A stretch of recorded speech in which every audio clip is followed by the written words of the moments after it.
Boa noite, meus irmãos, que alegria imensa, estamos aqui em mais uma escola bíblica virtual. Como vocês já perceberam, eu tenho aqui um convidado de honra, né? Vocês ouviram aí o galo cantando. Algumas pessoas comentaram no outro vídeo que a gente estava, né, parecia que estava numa granja, mas só explicando aqui para os irmãos é que a gente tem uma vizinhança realmente fazendária. Mas passado isso, vamos nos debruçar sobre o estudo de hoje, que está lá no livro de Jó. Os irmãos estão acompanhando aí conosco o estudo da Bíblia em panorama. No encontro passado, nós finalizamos o estudo do livro de Esté. E que livro! Foi uma bênção. E quando a gente acha que não pode ser mais surpreendido, Deus nos dá agora o livro de Jó. Jó é um livro muitas vezes tido como controverso, mas é um livro, na verdade, que tem uma riqueza profunda sobre o sofrimento, sobre a soberania, sobre a sabedoria de Deus e o nosso papel dentro da estrutura do plano teológico, do plano divino. Então, vamos pedir a Deus que nos ajude neste momento para que tenhamos um estudo abençoado na presença do nosso Deus. Oremos. Pai nosso que está nos céus, santificado seja o teu nome, Senhor. Obrigado pelo livro de Jó. Obrigado por tu não esconder de nós, Senhor, essa face difícil da vida, que é o sofrimento. Por tu nos dar, ó Pai, a partir da leitura desse livro, esperança, fé e confiança que tu estás no controle de todas as coisas. Nos ajuda a enfrentar as questões difíceis, mas nunca nos deixa, Pai, perder a fé em ti. Oramos assim no nome do teu amado Filho Jesus. Amém. Meus amados irmãos, o livro de Jó inaugura agora uma nova natureza de livros, para ser sincero. A gente estava falando ali, né, na divisão da Bíblia, né, do Pentateuco, o livro histórico. A gente começa aqui com o livro de Jó, o início dos livros poéticos. São os livros poéticos, aqueles livros que têm a estrutura literária da poesia. E qual é a estrutura literária da poesia? A poesia tem algumas características, mesmo que seja uma poesia antiga, existem características que são essenciais à poesia, mesmo a poesia moderna. Nós vamos ver nesses livros poéticos uma regularidade no ritmo, a poesia é caracterizada por isso, tem um ritmo bem definido, nítido na sua estrutura de formulação. O uso é muito deliberado das figuras de linguagem. Comum a gente ver, se deparar com elipses, zêugomas. O mais comum que a gente conhece é a metáfora, expressão emocional e imagens sobre a realidade. Então é natural a gente perceber essas características aqui nos livros poéticos, né? Então vamos ter símiles, hipérboles, e geralmente a gente, quando lê os salmos, a gente percebe muito isso, né? A gente percebe essa ideia poética que perpassa todos esses livros. Então, o livro de Jó é essencialmente um livro poético, né? E por ser um livro poético, ele vai ter também essas estruturas, embora ele tenha uma diferençazinha na sua estrutura, que é ter alguns trechos em prosa também, que é aquele texto que a gente usa para dizer assim, que é dissertativo, para contar uma história, que a maioria da Bíblia tem. Desses 5 livros poéticos que nós temos aqui, 3 são de sabedoria: Jó, Eclesiastes e Provérbios. Hoje nós vamos estudar o livro de Jó. Então, são os chamados também livros sapienciais. Dentro da estrutura dos livros poéticos, da estrutura poética, temos esses 3 livros sapienciais. E esses livros sapienciais, eles tinham um objetivo muito claro, que era ajudar as pessoas, principalmente também os reis, né? A gente vai ver muito isso no livro de Provérbios, a ter habilidades para sobreviver e julgar o povo, ter sabedoria. Essa sabedoria, ela advinha da observação das coisas e das relações humanas. Então, os sábios tentavam compilar todos essas observações de modo a propiciar uma sobrevivência e uma vida saudável dentro das estruturas de poder e das relações sociais. Como são livros bíblicos, eles não estavam dissociados dos valores religiosos. A gente pode ver isso lá no livro de Provérbios, capítulo 30, versos 5 e 6, que é a lei do Senhor que que deve talhar os homens que têm a verdadeira sabedoria. Só que o livro de Provérbios ele é um livro de sabedoria didática, para ensinar. Tende a mostrar uma aproximação da ordem ideal. Como assim ordem ideal? O livro de Provérbios ele tende a mostrar que o ideal vai sempre acontecer se você seguir os conselhos que estão ali. Então, é muito comum a gente ouvir aquela expressão: ensina a criança no caminho que deve andar, e mais tarde ela não se desviará dele. Então, a proposta do livro de Provérbios é ensinar as pessoas a ensinarem os seus filhos, a não deixarem, a não negligenciarem essa educação. Mas a experiência vai mostrar também que nem todos os que ensinam aos seus filhos no caminho que devem andar, eles vão de fato andar nesse caminho. Ou seja, Provérbios revela uma ordem ideal que não deve ser negligenciada, mas que muitas vezes pode acabar não condizendo com a experiência. Já os livros de Jó e Eclesiastes, eles são livros especulativos. Eles vão exatamente forçar essa ideia de ordem ideal que é traçada no livro de Provérbios, que é traçada no livro de Salmos. Como assim? Então, se eu sou justo, eu devo receber boas coisas. Se eu sou ímpio, eu devo receber más coisas. Mas, então por que Jó, que é justo, recebe coisas que não são prazerosas, coisas que, na verdade, causam desprazer na sua alma? Então, percebam aí que tem uma estrutura didática, uma estrutura especulativa e de experiência. São livros bastante ricos e que tenho certeza absoluta que a gente vai ser edificado, seremos edificados por eles. Então, a sabedoria de Jó é uma sabedoria meditativa, traçando alguns enigmas da vida, né? Por que o justo sofre? Esse é um tipo de pergunta que não é desatualizada, ela permanece atual, porque muitas vezes são questionáveis alguns acontecimentos na Terra e por que Deus permite que esses acontecimentos de fato sobrevenham sobre a humanidade, se ele é perfeitamente bom. Então é um livro antigo, mas extremamente atual. Ele nos suscita algumas respostas e nos ensina bastante sobre o problema do sofrimento. Mas, falando mais especificamente sobre o livro de Jó, nós não temos informação sobre quem seria o seu autor. Nós sabemos que a história é um retrato da era patriarcal, uma era provavelmente ali próxima à era de Abraão, não existe nenhuma referência à lei de Moisés. A riqueza não era medida por ouro e prata, mas sim por terras e animais, é característico desse período aí patriarcal também. E Jó vive 140 anos, em torno de 140 anos, que é um indício de que ele vivia próximo à era patriarcal, porque era mais ou menos esse o tempo, a estimativa de vida que as pessoas tinham nessa época. Então nós não temos informação sobre o autor, mas sabemos que ela trata de uma época patriarcal.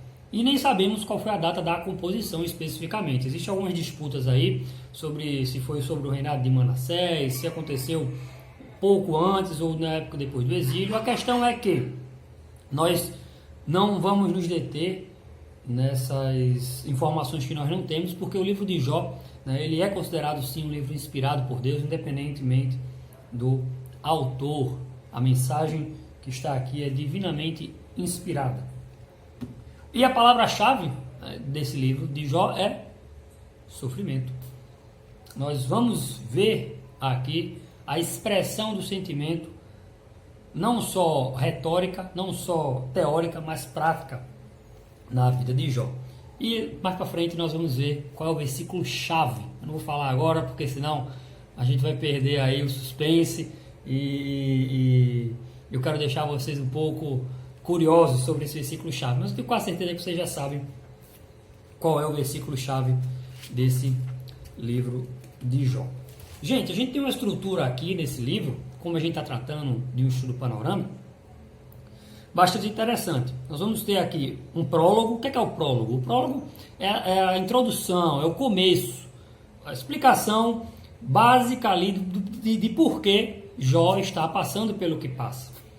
Então, os capítulos 1 e 2 falam sobre isso. A gente vai ver quem era Jó, o que acontece no plano divino, e do capítulo 3 até o capítulo 31 nós temos ciclos de debate, em que Jó e seus amigos se intercalam debatendo sobre o sofrimento, sobre a situação que Jó está passando.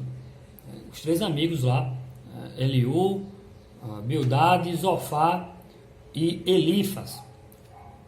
Mas só uma correção, Eliú só vai aparecer depois, a partir do capítulo 32 até o capítulo 37. Então, capítulo 1 e 2 é o prólogo, é o início, a introdução. 3 a 31, ciclo de debates entre Jó e seus três amigos. Aí entra um quarto amigo a partir do 32 ao 37, que é Eliú. Do 38 até o 41 nós vamos ter os discursos de Deus. E no 42 nós temos o epílogo ou a conclusão. E nós podemos dividir aqui algumas características dessas divisões. Nós temos características dessas divisões. No capítulo 1 e 2 a gente já viu que existe uma visão, na verdade, do plano divino, né? Deus está ali sendo desafiado por Satanás. De 3 a 31 nós temos os debates. Esses debates falam muito sobre a visão humana do sofrimento. Jó e seus amigos estão tentando entender o porquê daquela situação. 32 a 37 também é uma visão humana, só que Eliú modifica um pouco dessa visão que Jó e seus amigos estavam tendo. Na parte de desenvolvimento ainda, nos discursos de Deus, nós temos agora o compartilhamento da visão de Deus sobre a situação de Jó. E no 42 a conclusão. Eu prefiro que do 3 ao 31 a gente possa dizer que o princípio da retribuição está sendo escancarado aqui. Que princípio da retribuição é esse? Foi aquele que eu falei anteriormente. Se você é mal, você recebe o mal. Se você é bem, você recebe o bem. Os amigos de Jó entendiam que se você é bom e você recebe o bem, esse bem que você recebe, na verdade, ele se manifesta através da sua prosperidade material. Enquanto que aqueles que são maus recebem também a sua recompensa na ausência ou na escassez dos seus bens materiais e da sua saúde. Então, nós vemos aqui um tipo de sofrimento causado pela punição. É uma das formas que a visão humana encara o sofrimento, como punição pelo pecado. O sofrimento tem um propósito punitivo. Em Eliú, nós vemos uma diferença, uma modificação dessa ideia de sofrimento como caráter punitivo. Eliú amplia e modifica um pouco do que está sendo dito aqui, dizendo que, na verdade, o sofrimento ele pode até ter, sim, origem na punição das obras más, mas pode ser também que o sofrimento seja uma forma de correção, ou seja, o sofrimento com um caráter corretivo, punitivo, corretivo. E nós vamos ver na fala de Deus, no capítulo 38 até o 41, uma abordagem pedagógica, educativa, ou seja, o sofrimento teria um caráter educativo. É isso que nós podemos inferir dessa estrutura. Então são pelo menos 3 características ou 3 explicações de causa do sofrimento. Primeiro, na visão humana, seria punição. Numa segunda visão humana, seria correção. E na forma como Deus compartilha com Jó, seria educação. Então, corretiva, punitiva e educativa. Dentro desse tema, gente, a gente escuta muito falar uma palavra chamada teodiceia. O que é teodiceia? Teodiceia é uma palavra composta por 2 termos gregos, chamado theos, que é Deus, e dik, que é justiça, né? A justiça de Deus. E a teodiceia é exatamente um termo que tenta conciliar essa aparente contradição entre a justiça e a bondade de Deus e o sofrimento no mundo. Ela foi dita Essa palavra foi dita provavelmente por um homem chamado Leibniz. E ele tentava exatamente tratar sobre o problema do mal. Gente, a Bíblia, nesse exato momento em que nós estamos aqui, ela não esconde absolutamente nada de nós. Nós já ouvimos muito falar sobre essa questão do problema do mal. Porque, se Deus é bom, as pessoas boas sofrem. E o livro de Jó é exatamente a resposta que Deus quer deixar para nós no dia de hoje. Deus não se esconde das perguntas que nós fazemos. Os cristãos também não devem se esconder dessas perguntas que aparentemente são contraditórias. Pelo contrário, precisam estudar as Escrituras e perceber que a verdade ela continua válida. Deus é bom, justo, soberano e totalmente sábio, não sendo ele o autor do mal.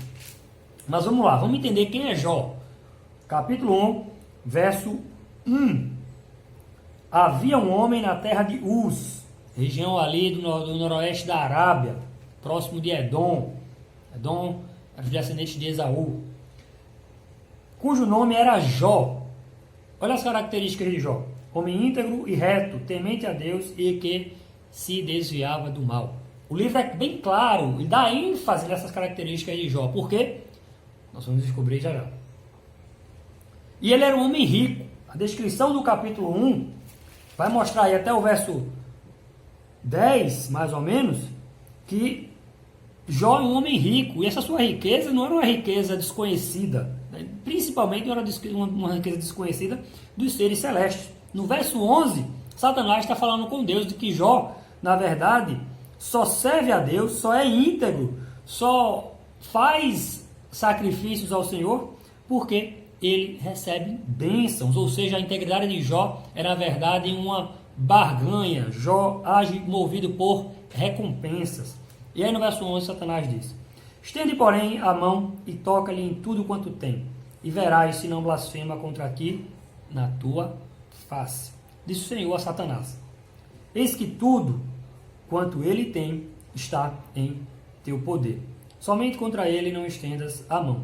E Satanás saiu da presença do Senhor. O que acontece logo em seguida? A gente vê aqui, na verdade, Jó padecendo horrores. Ele perde os filhos, ele perde as propriedades que ele possui, ele fica absolutamente sem nada. Na verdade, para não dizer que ele não ficou sem nada, ele teve a sua vida preservada e a vida da sua esposa. Mas a verdade é que, se a gente observar o relato que está aí no finalzinho do capítulo 1, nós vamos ver que nos 4 pontos cardeais, norte, sul, leste e oeste, Jó foi atingido por calamidades. No norte, caldeus; no sul, sabeus; no leste, grandes ventos; e no oeste, relâmpagos. Ou seja, 2 causas naturais e 2 causas humanas para o sofrimento de Jó. Mas nós sabemos, o narrador já contou para a gente, que isso foi um desafio que foi colocado lá em cima, no céu, para que Jó pudesse blasfemar contra Deus. Os 4 pontos cardeais, norte, sul, leste e oeste, Jó perdeu tudo. Ele era o sacerdote da sua casa, ele fazia sacrifícios pelos seus filhos, mas acontece que agora nem filhos mais ele tem para fazer sacrifício. E Jó vai sofrer bastante, porque isso não foi suficiente para que ele blasfemasse. Então o que é que Satanás faz? Quando, mais uma vez, quer levar Jó a blasfemar, a negar a Deus? Verso 4 do capítulo 2. Pele por pele, tudo quanto o homem tem, dará pela sua vida. Estende, porém, a mão, toca-lhe nos ossos e na carne, e verás se não blasfema contra ti na tua face. Disse o Senhor a Satanás: eis que ele está em teu poder, mas poupa-lhe a vida, os bens, os filhos e agora a saúde. Gente, Jó vai ter doença na pele, está lá no capítulo 7, verso 5. Ele vai perder peso, capítulo 19, verso 20. Ele vai ter pesadelos, capítulo 7, verso 14. Insônia, capítulo 7, verso 4. Então, ele vai realmente passar por situações aqui extremamente adversas. Por quê? Porque ele vai perder agora a sua saúde. E Jó, que já não tinha absolutamente mais nada, vai perder a única coisa que o mantém em pé, a sua própria saúde. Então, o que acontece? Capítulo 1 e 2 introduziu a história de Jó. Olha, era um cara bem sucedido, mas agora, aos olhos humanos, mas agora ele vai ser um homem mal sucedido. Perdeu tudo. Perdeu riqueza, perdeu poder, perdeu a própria saúde. E o que acontece? Existem as fases do sofrimento, né, aqui da vida de Jó. No primeiro momento, em que ele é instado, antes de, na verdade, de Jó, de fato, amaldiçoar o seu próprio dia de nascimento, ele aceita de bom grado a situação que ele está vivendo.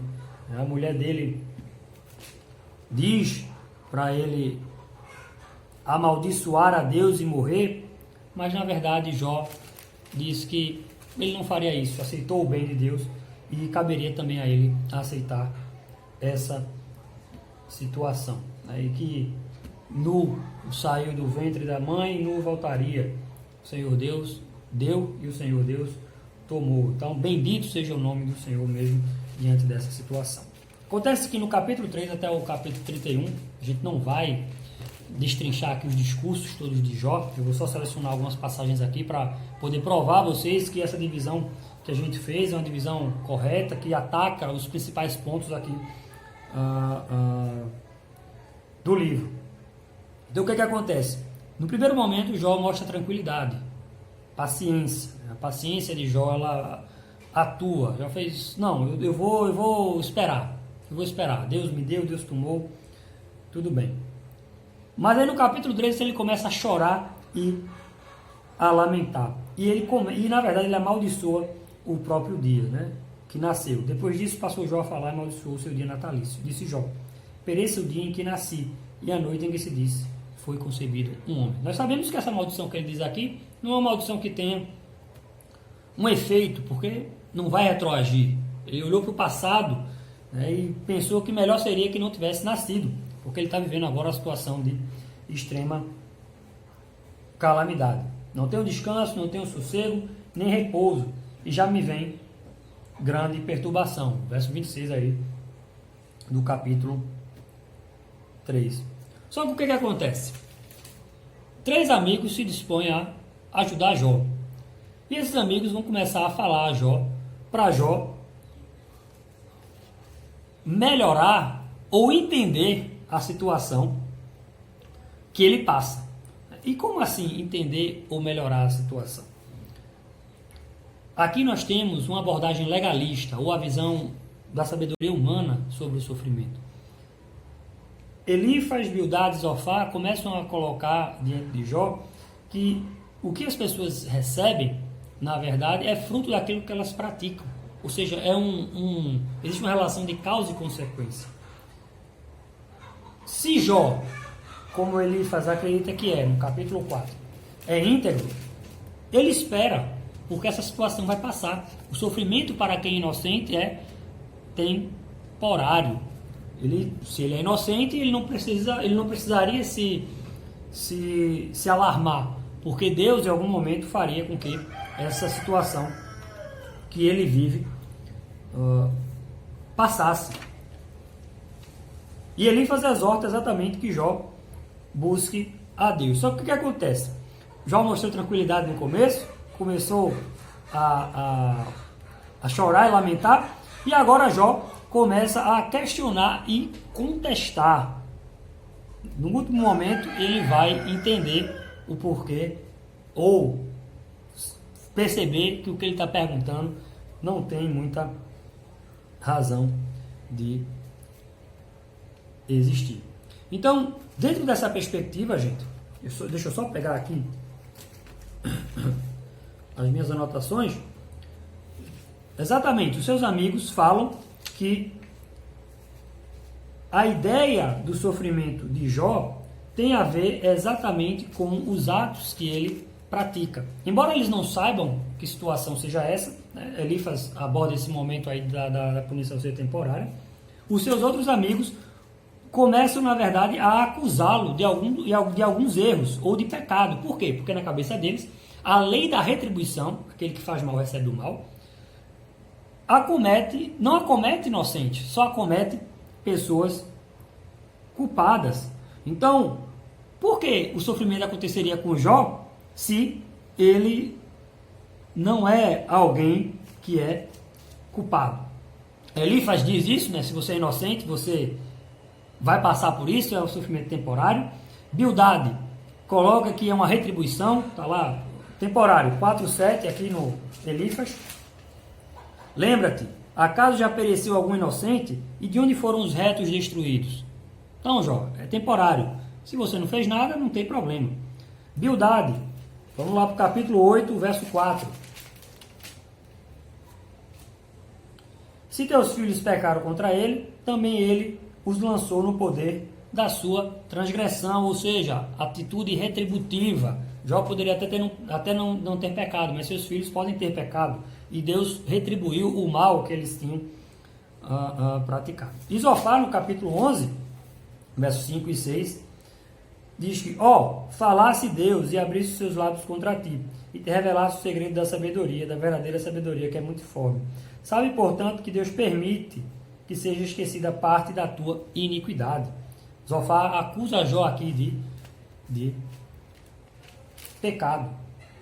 E isso vai, na verdade, intercalar todos os discursos. Eles vão falar, Jó vai se defender, e eles vão continuar a enfatizar aquilo que eles acreditam que Jó de fato está passando. Percebam que essa é uma característica do exercício da sabedoria. O que é a sabedoria? Se não observar os fatos e tentar explicá-los à luz do conhecimento.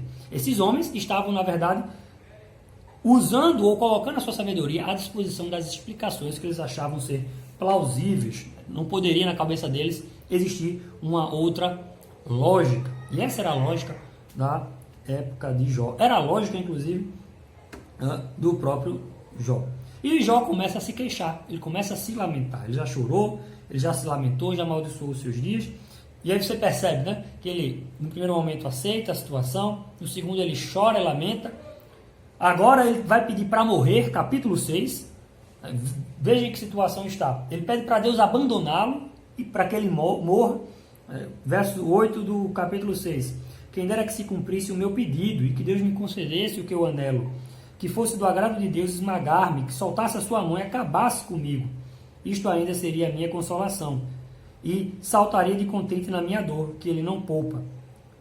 Porque não tenho negado as palavras do santo. Por que esperar se já não tenho forças? Por que prolongar a vida se o meu fim é certo? Então, Jó aqui pede a própria morte, pede para que Deus deixe ele morrer. Então, enquanto ele prosperava, aquele cerco protetivo de Deus, de dar a ele todas aquelas coisas boas que ele tinha, se transforma numa muralha, numa prisão de sofrimento, porque ele pede para morrer e não é atendido. E Jó começa a contender com Deus dentro dessa situação. Ele passa de uma situação de, vou repetir, aceitação, depois de lamento, depois ele pede para Deus o abandonar, para que ele possa morrer, e agora, ele pedindo que Deus se afaste, na verdade ele está se aproximando de Deus. Porque o que é isso, senão oração? Senão dirigir nossos lamentos a Deus.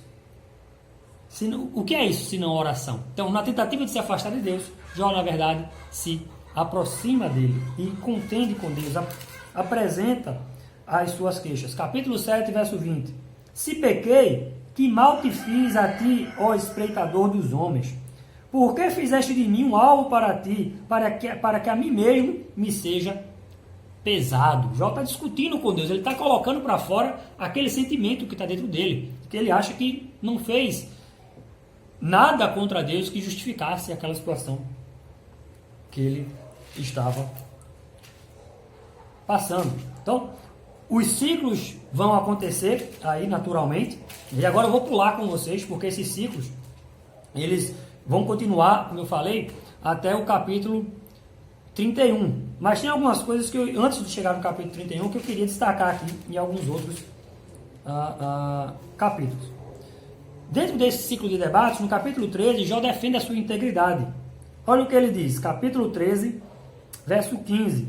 Eis que me matará, já não tenho esperança, contudo defenderei o meu procedimento, ou seja, a minha forma de agir. Também isso será a minha salvação, o fato de o ímpio não vir perante ele. Verso 19 do capítulo 13. Quem há que possa contender comigo? Neste caso, eu me calaria e renderia o espírito. Ele está dizendo assim, quem é que pode dizer que eu fiz alguma coisa errada? Verso 22, olha só a ênfase, como ela aumenta. Interpela-me e te responderei, ou deixa-me falar e tu me responderás. Quantas culpas e pecados tenho eu? Notifica-me a minha transgressão e o meu pecado, porque escondes o rosto e me tens por teu inimigo. Queres aterrorizar uma folha arrebatada pelo vento e perseguirás a palha seca?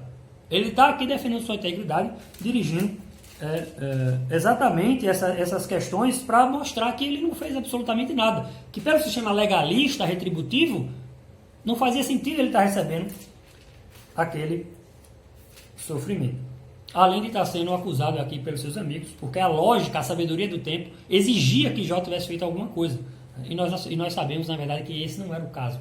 O livro de Jó, desde o início, deixa claro o quê? Que ele é temente a Deus, que ele é um homem íntegro e que ele se desvia do mal. O autor do livro, na verdade, quando ele começa a descrição do livro com isso, ele já está deixando claro para todos nós que o problema não é o erro que Jó cometeu. Embora a sabedoria humana desses amigos dele exigisse que existisse um motivo, uma razão, porque não haveria outra lógica. Capítulo 16, Jó se queixa do seu trato, do trato de Deus. Verso 12, capítulo 16. Em paz eu vivia, porém ele me quebrantou. Pegou-me pelo pescoço e me despedaçou. Pôs-me por seu alvo. Cercam-me as suas flechas. Atravessa-me os rins e não me poupa. E o meu fel derrama na sua terra. Fere-me com ferimento sobre ferimento. Arremete contra mim como um guerreiro. Olha o que ele diz no verso 18, do capítulo 16. Ó terra, não cubras o meu sangue, e não haja lugar em que se oculte o meu clamor. Talvez uma referência até ao sangue de Abel, né? Lembra que o sangue de Abel continua a clamar? Ele está dizendo que é inocente. Então, ó terra, não cubras o meu sangue, e não haja lugar em que se oculte o meu clamor. Ele está vindicando, na verdade, aqui a sua integridade. Só que o que no começo para Jó era, de fato, algo retributivo, era algo que na verdade, estavam fazendo sofrer, começa a ser transformado pouco a pouco, embora o ápice só aconteça com o discurso divino. No capítulo 19, ele acusa a Deus de injustiça. Eis que clamo, violência, mas não sou ouvido. Grito socorro, porém não há justiça. E aí, existe agora no capítulo 21 uma certa virada. Enquanto a gente estava começando a falar sobre essa ideia retributiva do sofrimento como tendo um caráter punitivo, de retribuição, no capítulo 21 Jó faz uma observação através da experiência. Ora, se é retributiva essa lei, então por que os perversos eles prosperam? Por que isso acontece? E do capítulo 21 até o capítulo 24, isso vai ser consequência dessa observação de Jó. Ora, o capítulo 21 mostra exatamente como é, pois, capítulo 21, verso 7, como é, pois, que vivem os perversos, envelhecem e ainda se tornam mais poderosos. Como é que pode ser isso? Jó começa agora a perceber que essa sabedoria dos seus amigos não explicava completamente tudo. Embora a Bíblia, em momento nenhum aqui, diga que a abordagem que esses três amigos de Jó seja totalmente errada, para a circunstância, para a situação, essa abordagem é de fato equivocada. Por que nós sabemos disso? Porque nós sabemos que Jó era um homem íntegro, fiel, temente a Deus e que se desviava do mal. A causa do seu sofrimento não estava no pecar contra Deus. Embora nós saibamos que todos os atos possuem consequências. Mas esse não é aqui o caso de Jó. Esse é, na verdade, o caso daquelas pessoas que perguntam: ora, por que coisas ruins acontecem a pessoas boas? Vamos continuar? E aí Jó, no capítulo 23, ele diz assim: não, eu quero agora me apresentar diante de Deus. Eu vou apresentar a minha causa. E aqui a linguagem é uma linguagem jurídica, de tribunal. Enquanto que, para nós cristãos, segundo C.S. Lewis, o tribunal é um tribunal criminal em que nós nos apresentamos enquanto réu, para Jó, aqui é um tribunal civil, em que ele apresenta a sua queixa e espera ser julgada a sua causa. Porque ele acredita que está correto. É diferente da abordagem que nós fazemos de já estarmos condenados e sermos absolvidos. Jó, na verdade, acha que está correto, que é íntegro, que não deve sofrer aquilo, e quer sim aparecer, se apresentar diante de Deus para apresentar a sua causa. E é isso que acontece, né? Ali o homem reto pleitearia com ele, verso 7 do capítulo 23. E eu me livraria para sempre do meu juiz. Então, verso 3 é mais claro. Se eu soubesse onde o poderia achar, então me chegaria ao seu tribunal, exporia ante ele a minha causa, encheria minha boca de argumentos, saberia as palavras que ele me respondesse e entenderia o que ele me dissesse. E olhando para isso, ele começa agora a expandir. Primeiro ele olha para si, para a sua situação, e agora ele expande para a humanidade. Olha só, não tem só essa causa para julgar não. Capítulo 24.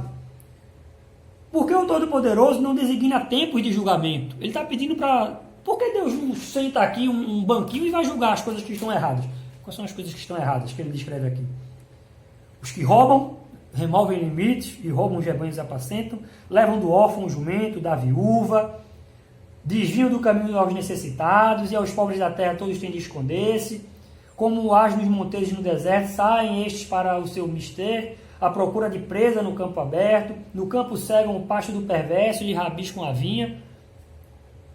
Desde a cidade, verso 12, desde a cidade gemem os homens e a alma dos feridos clama. E contudo Deus não tem isso por anormal. Ele olha agora para a terra, em vez de olhar só para a sua dificuldade, está dizendo... Está tudo errado, cadê a justiça? E Deus não tem isso por anormal. Ele acusa aqui, na verdade, Deus de injustiça. Mas ele percebe também que a sorte dos perversos não é uma sorte muito boa. Capítulo 27. Enquanto em mim estiver a minha vida e o sopro de Deus nos meus narizes, nunca os meus lábios falarão injustiça, nem a minha língua pronunciará engano. Longe de mim que eu vos dê razão. Ele está falando em relação aos amigos. Até que eu expire, nunca afastarei de mim a minha integridade. Jó estava sendo acusado de ser um cara que não era íntegro. E ele está dizendo, não, eu não tenho pecado para confessar, porque eu sou íntegro. Eu não posso simplesmente agora falar injustiças ou admitir que eu tenho, quando na verdade eu não tenho. Embora nós estamos vendo que no seu embate com Deus, ele está acusando Deus de injustiça. Por que Deus não faz assim? Por que Deus não faz assado? Está vendo que as coisas estão erradas, não só comigo, mas com o mundo? É um claro lamento aí de sofrimento. O capítulo 28, gente, é uma outra forma de se comparar a sabedoria do homem e a sabedoria de Deus. A sabedoria do homem aqui é descrita como a sua engenhosidade de extrair minérios. Mas a verdadeira sabedoria é o dom de Deus. E essa engenhosidade do homem não vale nada diante de Deus. Verso 12. Onde se achará a sabedoria? E de onde está o lugar do entendimento? Por que é importante a gente observar isso aqui? Percebam que, ao passo que existe uma tentativa de explicar o sofrimento de Jó, existe paralelamente um exercício da sabedoria, de se chegar a uma explicação. Então, isso é um método que os homens utilizam, de causa e efeito, um método de exercício da sabedoria, de ciência, para poder explicar todas as coisas. Então, para além de alguém que está sofrendo aqui, o livro mostra a tentativa da sabedoria humana querer explicar todas as coisas. E é por isso que no capítulo 28 ele faz essa comparação. Ora, eu não pequei, mas eu estou sendo injustiçado. E os amigos de Jó estão dizendo, não, é impossível, você tem que ter pecado. Deus não faria isso, você não estaria sofrendo tudo isso se não fosse culpa sua. Mas a sabedoria ou a forma, a maneira como os homens querem explicar as coisas, não se compara em nada de fato, a sabedoria de Deus. Verso 28 do capítulo 28. E disse ao homem, eis que o temor do Senhor é a sabedoria, e apartar-se do mal é o entendimento. Muitas vezes a gente não sabe, né, por que a gente tem que se apartar, mas a gente sabe que tem que se apartar porque a lei diz para a gente se apartar. É o conhecimento. Nem sempre entendemos, mas devemos sempre obedecer. Entendimento é obediência também. E Jó, no capítulo 29, se lembra do seu estado feliz, e no capítulo 30, lamenta a miséria em que ele cai. No capítulo 31, que finaliza esse ciclo de debates aqui com seus amigos e na referência a Deus, ele declara mais uma vez a sua integridade. Diz que não adulterou, fez aliança com seus olhos e pediu a Deus, verso 6, pese-me Deus em balanças fiéis e conhecerás a minha integridade. Olha que expressão, né? Como se Deus não conhecesse.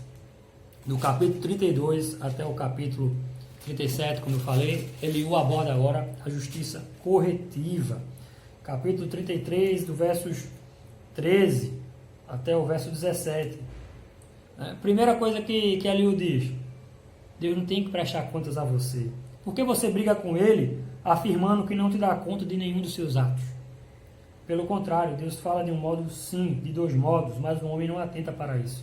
Em sonho ou em visão de noite, quando cai sono profundo sobre os homens, quando adormecem na cama, então lhes abre os ouvidos e lhes cela a sua instrução, para apartar o homem do seu desígnio e livrá-lo da soberba, para guardar a sua alma da cova e a sua vida de passar pela espada. Primeiro, Eliú diz assim: Jó, Deus não tem que lhe dar contas de absolutamente nada. Mas ainda que ele fosse dar contas, Deus é justo. Deus não vai governar sem justiça, mas ele não precisa lhe dar contas. Mas a forma como ele age é também para evitar que aqueles que andam nos seus caminhos tropecem. Então, muitas vezes o sofrimento pode vir para corrigir, para evitar que a sua alma da cova e a sua vida de passar pela espada. Para evitar a alma da cova e a vida de passar pela espada. Então ele abrange, ele diz: olha, isso vocês estão falando aí de retribuição, Jó, o princípio da retribuição até existe, Jó, mas a disciplina também pode ser aplicada com forma corretiva. No capítulo 34, ele justifica a Deus. Vê aí, 34, verso 10. Pelo que vós, homens sensatos, escutai-me, longe de Deus o praticar, ele a perversidade, e de o Todo-Poderoso cometer injustiça. Eliú aqui está refutando completamente a ideia de Jó de que Deus é injusto. Como assim? Longe dele praticar a perversidade e do Todo-Poderoso cometer a injustiça. E aí no verso 11 ele diz: olha, existe, retribui ao homem segundo as suas obras e faz a cada um toque do seu caminho. Mas Deus não procede maliciosamente. Quem lhe entregou o governo da terra? Quem lhe confiou o universo? Verso 17. Acaso governaria o que aborrece o direito? E quererás tu condenar aquele que é justo e poderoso? Verso 19, capítulo 34. Quanto menos aquele que não faz acepção das pessoas de príncipes, nem estima ao rico mais do que ao pobre, porque todos são obras de suas mãos. Talvez uma clara resposta aqui é aquela injustiça que Jó viu, que os pobres estavam passando, que as viúvas, que os órfãos. Eliú está dizendo aqui que Deus não faz acepção de pessoas. E no capítulo 36, a ideia de Eliú é exatamente essa: olha, o sofrimento que você está passando aí não é, na verdade, não pode ser, na verdade, somente uma punição, mas pode ser uma disciplina buscando o seu bem. Verso 5 do capítulo 36. Eis que Deus é muito grande, contudo a ninguém despreza. É grande na força da sua compreensão. Não poupa a vida ao perverso, mas faz justiça aos aflitos. Do justo não tira os olhos, antes, com os reis no trono, os assenta para sempre, e são exaltados. Se estão, olha, ele está falando aqui no verso 7 dos reis, né? Mas se esses reis estão presos em grilhões e amarrados com corda de aflição, ele lhes faz ver as suas obras, as suas transgressões que se houveram com soberba. Abrem também os ouvidos para instrução e manda-lhes que se convertam da iniquidade. Vocês percebem aqui que, na verdade, o sofrimento que vem, na verdade, sobre os reis aqui, não tem meramente a ideia somente de punir, mas de corrigir. Abre-lhes os ouvidos para a instrução e manda-lhes que se convertam da iniquidade. Ou seja, visa um fim bom. Não é um ato de punir por punir, mas é um ato de correção para o bem. Capítulo 37 termina o discurso de Eliú, eu queria ressaltar aqui o verso 23 e 24. Ao Todo-Poderoso não o podemos alcançar. Ele é grande em poder, porém não perverte o juízo e a plenitude da justiça. Por isso os homens o temem. Ele não olha para os que se julgam sábios. E aí, gente, entra a parte final, que é a parte de Deus, e eu vou deixar para vocês lerem depois, porque é lindo, né? Eu só queria ressaltar aqui, porque é um discurso grande, mas a estrutura é basicamente a mesma. Capítulo 38, versos 4 até o verso 12. Onde estavas tu, Jó? Deus falando para Jó, tá? Aparece no redemoinho. Quando eu lançava os fundamentos da terra. Dize-me, se tens entendimento, quem lhe expôs as medidas? Se é que o sabes, ou quem estendeu sobre ela o cordel? Sobre o que estão fundadas as suas bases, ou quem lhe assentou a pedra angular, quando as estrelas da alva juntas alegremente cantavam e rejubilavam todos os filhos de Deus? Ou quem encerrou o mar com portas, quando irrompeu da madre? Quando eu lhe pus as nuvens por vestidura e a escuridão por fraldas? Quando eu lhe tracei limites e lhes pus ferrolhos e portas? E disse, até aqui virás, e não mais adiante, e aqui se quebrará o orgulho das tuas ondas. Acaso, desde que começaram os teus dias, deste ordem à madrugada, ou fizeste a alva saber o seu lugar, para que se apegasse às olas da terra e desta fossem os perversos sacudidos? E isso se repete, essa estrutura aí, né? Deus ele começa a falar aí da estrutura cósmica, depois do reino animal. Jó, olha quanta coisa que é criado que você simplesmente não conhece, que você não entende. Como assim? A sua compreensão, Jó, é uma compreensão muito, muito rasa. Onde é que você estava quando eu lancei os fundamentos da terra? Esse discurso, gente, não é feito aqui como se Deus Todo-Poderoso quisesse humilhar alguém que ele sabia que é de fato inferior. Mas é um discurso educativo. Deus está mostrando aqui que, embora a gente possa inferir, né, isso não é dito claramente, que o sofrimento é educativo. Por que educativo? Deus criou tudo para a sua glória. Olha quanta coisa que Jó desconhece. Jó não sabe de nada sobre o universo cósmico. Jó não sabe de nada, capítulo 39, sobre a estrutura animal. Em que tempo as cabras monteses têm os filhos? Ou sabes o tempo do seu parto? Deus sabe de tudo isso. Como assim? Como assim, Jó? Você não conhece de absolutamente nada. E você está querendo dizer que eu estou sendo injusto? É mais ou menos essa a situação. Se você não conhece os mistérios do cosmos, se você não conhece os mistérios desse mundo, como é que você quer conhecer algo que também está sob o controle de Deus, que é o sofrimento? Como você pode alegar algo se você sequer conhece a natureza disso que você está alegando? O que Deus está mostrando aqui a ele é exatamente isso. Olha, se você não pode falar nada absolutamente sobre aquilo que está ao seu redor, o animal, o cosmos que você observa, como é que você quer entender o sofrimento baseado numa lógica que é meramente humana? Que, embora tenha, de fato, os seus méritos, que consiga compreender alguma coisa, não consegue colocar, ou parametrizar, ou linearizar a ação de Deus. Deus é livre. E tudo que ele faz é justo e é sábio. Ele não se submete à lógica humana, mas ele tem a sua própria lógica. O que é que Jó responde? Capítulo 40, verso 3. Verso 4. Sou indigno. O que é que eu te responderia? Põe a mão na minha boca, uma vez falei e não replicarei. Aliás, 2 vezes, porém não prosseguirei. Verso 8, Deus pergunta: anularás tu de fato o meu juízo? Ou tu me condenarás para te justificar? O que é que Deus está dizendo aqui? Para poder se justificar, você vai me condenar, me chamar de injusto? E aí tem 2 figuras interessantes aqui, né, do Leviatã e do Bermonte, que são traduzidos aqui, respectivamente, o crocodilo e hipopótamo, mas são, digamos, animais. A gente não vai se deter aqui para tratar se era um dinossauro, se não era, o que é. Mas a ideia que está por trás desses textos aqui é que esses seres aterrorizantes, eles estavam sob o controle de Deus. E Jó não sabia absolutamente nada sobre ele. O homem geralmente entende daquilo que lhe é útil. Como assim? Se há algo na natureza que é útil ao homem, ele procura estudar e desenvolver, porque aquilo vai trazer benefícios para ele. Mas nem tudo é assim.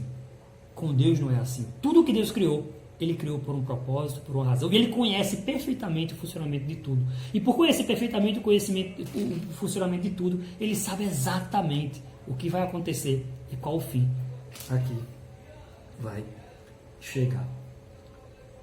E aí Jó, de fato, compreende que o que ele estava pleiteando... Perceba que Deus aqui não deu contas a Jó. Jó, você está sofrendo por conta disso, disso e disso.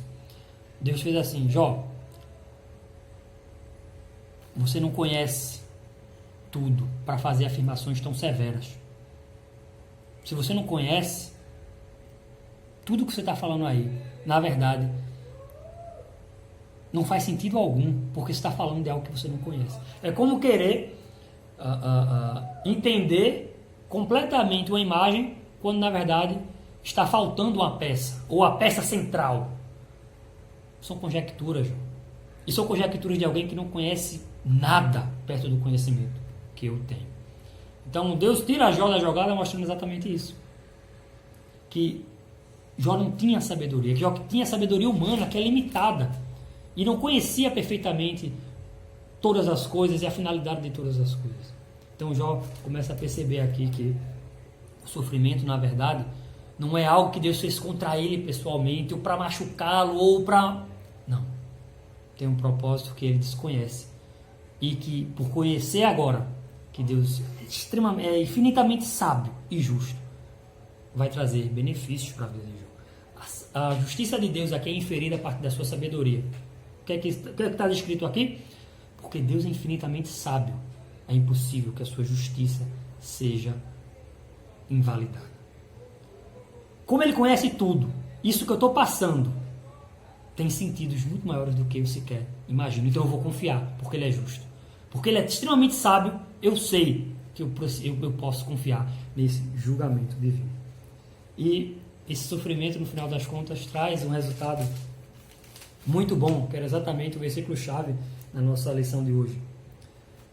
Eu te conhecia só de ouvir, mas agora os meus olhos te veem. Talvez Jó conhecesse a teologia ortodoxa da época, o legalismo, a teologia retributiva de que fez o mal, recebe o mal. Mas Deus não cabe dentro de uma caixa. Porque ele conhecia só de ouvir. Agora ele conhece de ver. Ele percebe que a sabedoria didática tem o seu valor, mas ela não define completamente a sabedoria de Deus. A experiência dele provou isso. E aí Deus repreende os 3 amigos de Jó porque lançaram calúnias contra ele, disseram que na verdade eles estavam errados, e pede para que Jó ore por eles. E por conta da oração de Jó, eles são salvos, né? Deus aqui concede prosperidade novamente a Jó.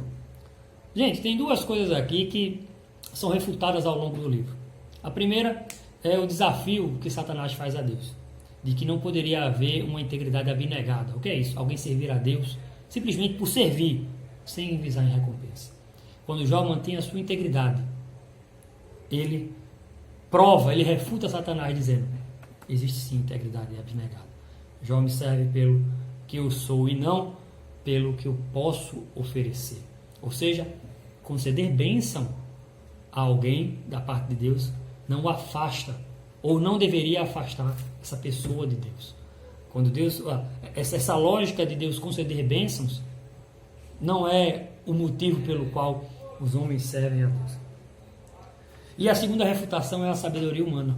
Por quê? Porque Jó e seus amigos achavam que conheciam tudo. Até o próprio Eliú, parcialmente falando ali, achavam que conheciam tudo.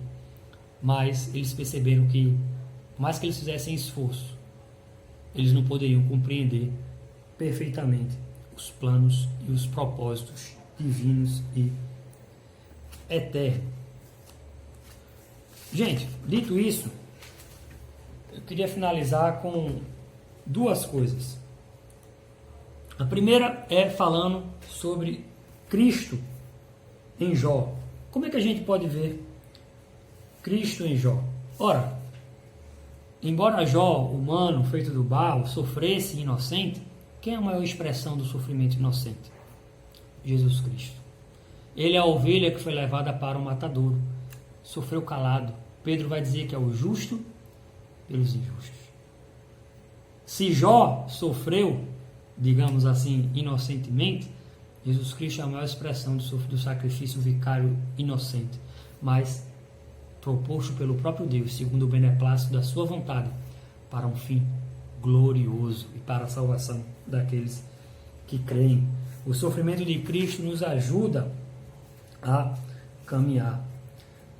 Uma outra maneira de enxergar Jesus em Jó, Paulo vai dizer que Jesus é a sabedoria de Deus, está lá em 1 Coríntios 1, 24, e Colossenses 2, 3, fora de Cristo não há sabedoria verdadeira. Cristo compreendia perfeitamente que o motivo do seu sofrimento era, na verdade, a causa da alegria, tanto sua como a dos seus irmãos. Pelo bem que ele estava proposto, está lá no livro de Hebreus, Jesus caminhou e não desistiu, mesmo sendo massacrado. Antes de vir a glória, Jesus Cristo padeceu sofrimento. Jesus Cristo é o mediador entre Deus e os homens. Jó fala de um mediador no capítulo 5, nos capítulos 9 e no capítulo 16. Eu sei que o meu Redentor vive e que por fim se levantará. Jesus Cristo é o perfeito mediador entre Deus e os homens. E algumas aplicações para a gente ficar por aqui. A primeira é em relação à soberania de Deus. Vocês percebem aí que Satanás não tem poder de absolutamente nada se Deus não permitir. Deus está no controle de todas as coisas. Essa consciência deve invadir o nosso coração e nos deixar tranquilos. Deus é soberano e está no controle de todas as coisas. Para Satanás, o sofrimento é uma tentativa de fazer os homens rejeitarem a Deus. Para Deus, o sofrimento, na verdade, é uma maneira de o próprio Deus educar e mostrar que a lógica da prosperidade não tem a ver com bens materiais ou saúde, mas com a integridade em servir. Esse é o motivo da prosperidade de Jó. Essa é a verdadeira prosperidade de Jó, a sua integridade para com Deus. Porque com bens ou sem bens, o que Jó tinha de mais valor era o próprio Deus. Refuta completamente as teologias atuais de teologia da prosperidade, ou de que sempre você vai estar em bem-estar. Se você não está em bem-estar é porque você não pode, porque você não consegue. São tentativas humanas de tentar explicar propósitos que muitas vezes são divinos e muitas vezes não todos os propósitos são divinos, mas que muitas vezes não têm explicação humana. Jó não estava sofrendo por conta do pecado. Você pode também estar sofrendo, e isso não pode ser por conta do pecado. Pode ser uma ação corretiva ou pode ser uma ação educativa de Deus. Pode não ter a ver com o pecado. A teologia atual da prosperidade, de que se você não tiver bens, você não é abençoado, ou a ideia de que se você não tem um bem-estar social, de que quem está com Deus não sofre, completamente refutada aqui no livro de Jó. Por quê? Porque Deus é livre, meus irmãos. Se Ele der, ou conceder, ou não, a quem quer que seja, Ele continua sendo Deus, Ele é justo, porque a justiça deriva dEle. Reconhecer que a nossa sabedoria, ela pode sim nos ensinar muitas coisas, mas que o princípio certo da sabedoria é o temor ao Senhor. Nos colocarmos diante de Deus como servos fiéis e humildes, sem querer simplesmente colocá-lo dentro de uma caixa e dizer o que é que Deus vai dizer, como Deus deve agir. Nós não temos essa prerrogativa. Nós não podemos dizer ao justo juiz como ele deve agir. Deus é soberano, é livre e é totalmente sábio. Essa é uma outra aplicação para você que está passando por sofrimento ou passa por algum tipo de depressão ou algum transtorno que tira a sua paz. Não descanse nos seus bens, não procure descansar ou saída no bem-estar, mas na soberania e na sabedoria infinita de Deus. Esse sim é o motivo pelo qual nós devemos descansar e passar pelo sofrimento. Espero que Deus esteja abençoando vocês e que o livro de Jó seja de muita edificação para todos os nossos irmãos. Deixaremos no Instagram depois umas perguntinhas. Deus abençoe e até mais.